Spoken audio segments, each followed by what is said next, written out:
Over the last few years, we've been using our credit cards less and less. However, this year, holiday shopping saw that reverse itself. With us to talk about that is Gerri Detweiler. She's Director of Consumer Education at Credit.com. Gerri, welcome. Thank you. Why did this happen? I mean, we have been trained not to use our credit cards as much, not to max them out. Why did this reverse itself? Why did people feel so confident? Well, we've seen a couple of trends when it comes to credit cards. We do see a lot of consumers who are using their credit cards to max out rewards because the rewards programs, frankly, are really good right now. Issuers are trying to lure in big spenders, offering them all kinds of points, miles, and bonuses if they use their credit card. So that's certainly one of the factors.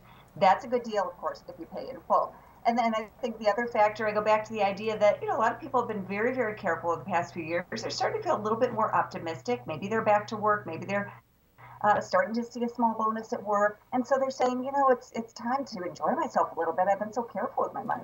Perhaps they're not so concerned about the fiscal cliff as others are as well. I want to ask you, what can consumers do about it now after the holidays, that now that if they've run up their credit cards a bit more than they had in the years past, what can they do about it immediately? Well, there's a couple of simple steps. The first thing I'd recommend is check your credit reports and your scores, because that's going to determine what kind of rates you can get if you try to negotiate or if you try to consolidate, for example, to a lower interest rate balance or do a balance transfer. So check your credit report. Annualcreditreport.com is the federally mandated free credit report website, and we have a free credit score at credit.com as well. And then the second thing is take a look at your statements. On your statements, there is a number there that tells exactly how much you need to pay each month to pay off that debt in 3 years, exactly 3 years. So if you can pay that each month, then put it on autopilot, stop using the credit cards, you'll have a get out of debt plan. If you look at that number and say, it's too high, I can't do it, that means you need to call a credit counseling agency for help.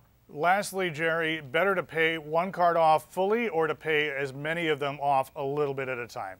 People with the best credit scores use about 10, maybe 20, 25% of their available credit on each of their credit cards. So if your goal is to maximize your credit score, try to get your balances down on as many cards as possible. If your goal is to save money, though, you want to tackle the highest interest rate debt first, because that gives you the most bang for your buck. Very good advice. Gerri Detweiler, thanks so much from Credit.com. Thank you.